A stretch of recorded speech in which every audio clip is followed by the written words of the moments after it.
सुप्रभात मंडळी. मी नीलिमा पटवर्धन आणि आपण सध्या वाचत आहोत मीनाक्षीताई देशमुख लिखित डॉक्टर आनंदीबाई जोशी ही त्यांची लेखमाला. कालच्या पुढे सुरू करते. मावशी म्हणाली, तू काहीच न खाता तशीच उठून आलीस, चल बाहेर. तिची छाती पुन्हा धडधडली. बाहेर जायचं? तिथे पमीला मिस्टर कार्पेंटर असतील, त्यांच्या डोळा कसा भिडवायचा? मावशीनं हाताला धरून तिला बाहेर आणलं. तिनं पमीलाकडे पाहिलं. क्षणभर वाटलं वाघिणीने भक्ष्याकडे पाहावे असं वाटतंय, पण लगेच ते डोळे शांत झाले. पमीला काहीच बोलली नाही. मिस्टर कार्पेंटर मोकळेपणाने बोलले. पमीलाने काहीतरी बोलावंसं वाटत होतं, पण ती बोलत नव्हती. गोपाळरावांना पत्र लिहिण्याचा उत्साह मावळला. लिहून उपयोगही नव्हता. स्वभावो दुरतिक्रमाः म्हणतात तसं होतं. दुसऱ्या दिवशी सकाळी गोपाळरावांचे भले मोठे पत्र आले. अमेरिकन लोकांबद्दल, पाश्चात्य सुधारणांबद्दल नेहमीप्रमाणे त्यांनी बकवास केली होती. आनंदीची तब्येत बरी नाही याची टर उडवली होती. तुम्ही आता डॉक्टर होणार, अमेरिकेत राहून तुमचे श्रीमंती चोचले सुरू झाले, हे दुखतं ते दुखतं, पोटात कळा येतात, आता तुम्ही खऱ्याच अमेरिकन झालात. या चोचल्यात माझ्यासारख्या गरीब हिंदू मनुष्य कुठे सामावेल का? आता तुम्हाला माझी अडचणही वाटायला लागली असेल. बरोबरच आहे. असून अडचण नसून खोळंबा अशी माझी गत झाली आहे. मी काय मोलमजुरी करून घाम गाळून पैसे पाठवणार, इतकीच माझी उपयुक्तता. तुम्ही रोसेलला लवकर यावं म्हणून लिहिलं. तुमचं अजून प्रॅक्टिकल व्हायचे आहे. शिवाय मी आल्यानं तुमच्या गोऱ्या मित्रमैत्रिणींमध्ये तुमचं हसं व्हायचं. येईल सावकाशीने. तुम्ही विचारलं माझी भेट होईल तेव्हा तुम्ही कसं वागावं? अर्थात हा तुमचा प्रश्न आहे. मग बरेच खोचक, मनाला जखमा होतील असं लिहिलं होतं. शेवटी म्हणाले, माझ्यापुरतं म्हणाल तर मला थिल्लर वागणं जमणार नाही. मी एक गरीब ब्राह्मण. तुम्ही आता सुधारलात. लोक तुमच्याबद्दल निरनिराळे बोलतात. तुम्ही कसं वागावं ते ठरवलं. मला विचारलं हा माझा मोठा मान आहे. नवऱ्याला मान देण्याचा हिंदूपणा सोडला नाहीत, त्याबद्दल तुमचं अभिनंदन. पत्रातला शब्द काळीच कापत गेला.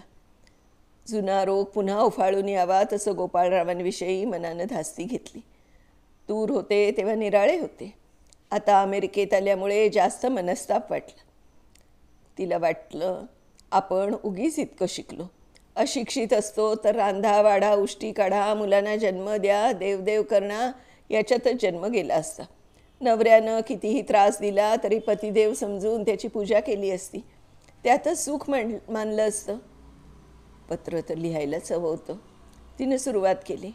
आपण माझेवर बेईमानपणाचा आरोप कराल असं वाटलं नव्हतं.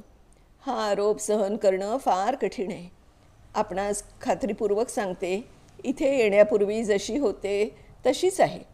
पोशाखात थोडासा फरक केला, पण तो इथल्या वातावरणामुळे अपरिहार्य होता. तो बदल अल्पकालीन आणि बाह्य आहे. मी तीच आहे. इथे माझ्यावर लोकांची सारखी नजर आहे. एपिस्कोपिलियन पंथाच्या धर्मोपदेशकाने उद्गार काढले, मिसेस जोशी ज्या दिवशी इथे आली तशीच या घटकेपर्यंत आहे. तिच्यात अनुमात्र बदल झाला नाही. तशी स्वदेशी परत गेली तर ही गोष्ट ख्रिस्ती धर्माला लाजिरवाणी होणार आहे. यावरून आपल्याला कळून येईल की माझी प्रत्येक कृती, माझ्या वागण्याकडे लोकांचं किती बारीक लक्ष असतं. आपण इथे आल्यावर आपली भेट कशी व्हावी यासंबंधी एवढ्यासाठीच विचारलं की ऐनवेळी घोटाळा होऊ नये, माझ्यावर दोष येऊ नये. बाकी तुमची जशी इच्छा असेल तशीच वाकेल, आपल्या मताबाहेर नाही. आपण अमेरिकन स्त्रियांवर टीका केली, त्यांना नको ते शब्द बोललात, हे फार वाईट झालं. विनय सोडून एवढंच सांगते की तुम्ही केलेली टीका हे त्यांचं बाह्यांग आहे. एखादी हिंदू स्त्री जेवढी शालीन, पवित्र, सुगृहिणी असते तेवढीच अमेरिकन स्त्री आहे. हे मी प्रत्यक्ष अनुभवावरून सांगते. अपवाद सर्वीकडेच असतात. आपल्या भाषणाचा वृत्तांत मावशीने, तिच्या नवऱ्याने आणि मुलगी पमीलानेही वाचला.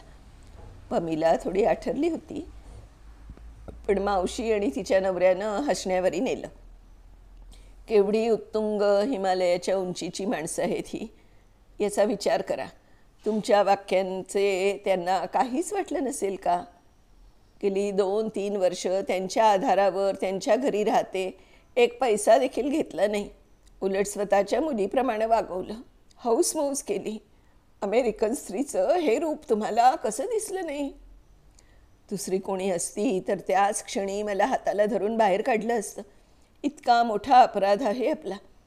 असो, तुम्ही इकडे लवकर या, इथे काही दिवस राहू, मी नक्की पास होईन. आपण पदवीदान समारंभात बरोबर फिलाडेल्फियाला जाऊ. या कॉलेजमधून वैद्यकीय परीक्षा पास होणारी मीच पहिली हिंदू स्त्री आहे.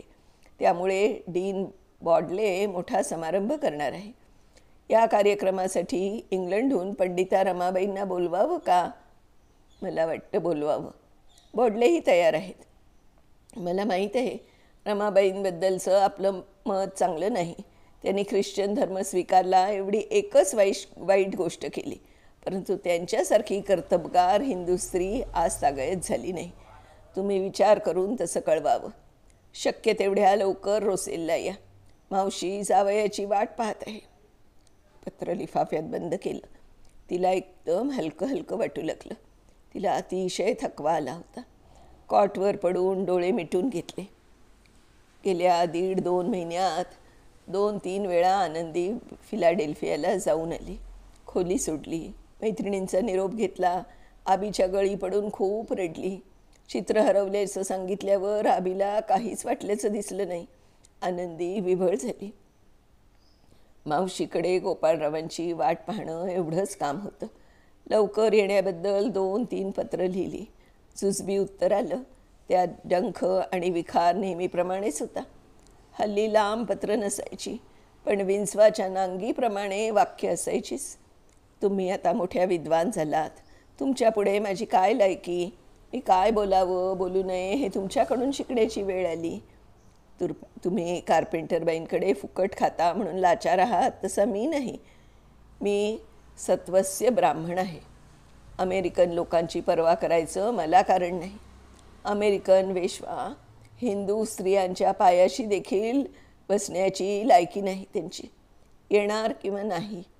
मी लवकर यावं असं वरवर म्हणता. मी तुमचं अंतरंग जाणतो.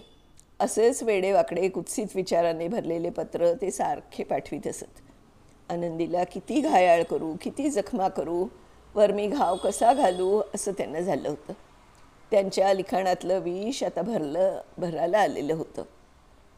आनंदीनं ठरवलं, मनाला लावून घ्यायचं नाही. ती शरीराने मनाने अगदी खचून गेली होती. जसं शंकराने विष पचवलं तसं आपण नवऱ्याच्या पत्रातला विखार पचवला तरच जगू शकू. मावशीला त्यांच्या पत्राबद्दल काहीच माहीत नसायचं. त्यांनी चेष्टामस्करी केली तर उसना हास्य आणून वेळ निभावून न्यावी लागत असे. गोपाळराव कधी येतील माहिती नव्हतं. त्यांची व्याख्यानं अमेरिकन स्त्रियांवर, ख्रिस्ती धर्मावर टीका चालूच होती.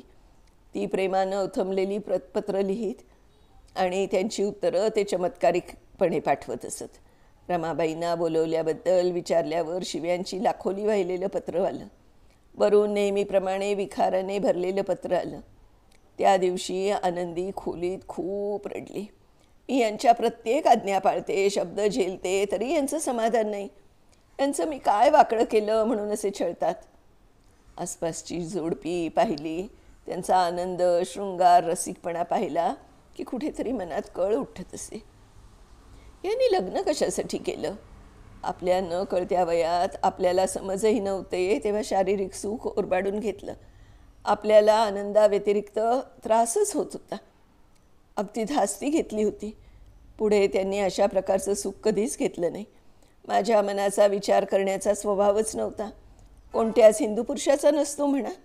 तिथं असताना सतत त्यांच्या दडपणात असल्यानं त्या सुखाची कधी इच्छाच झाली नाही. पण इथं वातावरण पाहिल्यावर मन कधीकधी फार अस्वस्थ होई. रोसेलला कंटाळल्यासारखं झालं होतं. गोपाळराव अमेरिकेत येऊनही बायकोपासून इतके लांब राहतात याबद्दल मावशीच्या घरात कुजबूज चालले. निकालाचा दिवस जवळ आला होता. बेचैनी आणखीनच वाढली होती. निकालाच्या दिवशी आनंदी खोलीत एकटीच विचार करत बसली होती. खाणं पिणं सुचलं नाही. काय असेल निकाल? अंधारात उडी घेऊन जीव झोकून दिला होता. जर यश मिळालं नाही तर जगभर हसं होईल, पण पैशापरी पैसे गेले, प्रकृतीचं मातेरं होईल, सगळंच संपेल. आनंदी विचारांच्या बेहोशीत असताना धावत एमिली आली आणि आनंदीला गदागदा हलवत होती. तोच मावशी, पमिला, मिस्टर कार्पेंटर तिच्या खोलीत आले. सगळे आनंदात होते. तीच फक्त निराळी, एकाएकी, अगदी एकटी अशा अवस्थेत होती. मावशीनं तिच्या पाठीवर थोपटलं. गदगदून म्हणाली, अगं आनंदी, तू पास झालीस. तिनं डोळे विस्फारून मावशीकडे पाहिलं. पास झाले, यश मिळालं, सगळ्या कष्टाचं चीज झालं. आनंदानं नाचावंसं वाटलं, पण हास्य बाहेरच येईना. ती तशीच बघत होती. मावशी म्हणाली, अगं तू पहिल्या वर्गात पास झालीस, तू डॉक्टर झालीस. मावशीचे शब्द लांबून कुठून तरी ऐकू येत होते. मिस्टर कार्पेंटर म्हणत होते, डॉक्टर आनंदी जोशी, मी तुमचं अभिनंदन करतो. डॉक्टर आनंदी जोशी? खरंच का? डॉक्टर डॉक्टर डॉक्टर आनंदी जोशी? होय, खरं आहे. तिन्ही मुली टाळ्या पिटून आनंद व्यक्त करीत होत्या, नाचत होत्या. डॉक्टर आनंदी जोशी असा जप करीत खोलीभर हुंदडत होत्या. आनंदी भानावर आली. मन सैल झालं. शिळेला प्रभू रामचंद्राचे पाय लागले. ताप कुठल्या कुठे पळाला. उभी राहत म्हणाली, मावशी, खरंच का? अगं खरंच, अगदी खरंच. हे बघ, तू डॉक्टर झाल्याची तार आली आहे. आनंदी गहीवरून म्हणाली, मावशी, या यशाचं सारं श्रेय तुझं आहे. असं म्हणत मावशीच्या गळ्यात अर्धवट हसत अर्धवट रडत म्हणाली. मिस्टर कार्पेंटरच्याही डोळ्यात पाणी तराळलं. वृद्ध कंठाने म्हणाले, आमचं कसलं श्रेय? ही तुझी मेहनत आहे. तू रात्रंदिवस अभ्यास केलास, श्रम घेतलेस, प्रतिकूल परिस्थितीशी झगडलीस, यश मिळवलंस. तुझ्यामुळे आमची मान उंचावली. मला तुझा फार अभिमान वाटतो आनंदी. मावशी गंभीरपणे म्हणाली, तुझा नवरा इथे असता तर? आनंदीचं मन कोमेजलं. हिरमुसली. खोटं हसत म्हणाली, अगं मावशी, येतील ते. मी डॉक्टर झाल्याशिवाय माझं तोंड पाहायचं नाही असा त्यांनी पण केला होता. मग सारे जण खाली गेले. आनंदीला हत्तीचं बळ आलं होतं. शेजाऱ्या पाजाऱ्यांच्या अभिनंदनाच्या वर्षवात न्हावून निघाली. पमिलाला सोबत घेऊन पोस्टात गेली. गोपाळरावांना रोसेलला येण्याबद्दल तार केली. 2-3 दिवस गेले तरी तारेला उत्तरच आलं नाही. तिला कानकोंड झाल्यासारखं झालं. मावशी आणि तिचा नवरा आपल्याकडे चमत्कारिक नजरेनं बघत असल्याचा भास व्हायला लागला. एवढं मोठं यश मिळालं, पण नवऱ्याच्या साबासकीचा हात पाठीवर फिरवायला इथं त्यांनी नसावं हे विलक्षण होतं. यशाचा आनंद नासवणारी ही घटना होती. मंडळी, आज आपण इथेच थांबूया. पुढच्या भागात आपण बघूया की गोपाळराव तिला शाबासकी द्यायला येत आहेत का, तिचं अभिनंदन करायला येत आहेत किंवा कसं. तर तोपर्यंत मी निलिमा पटवर्धन आपली रजा घेते. नेहमीप्रमाणे मीनाक्षीताईंचे खूप खूप आभार मानते. धन्यवाद.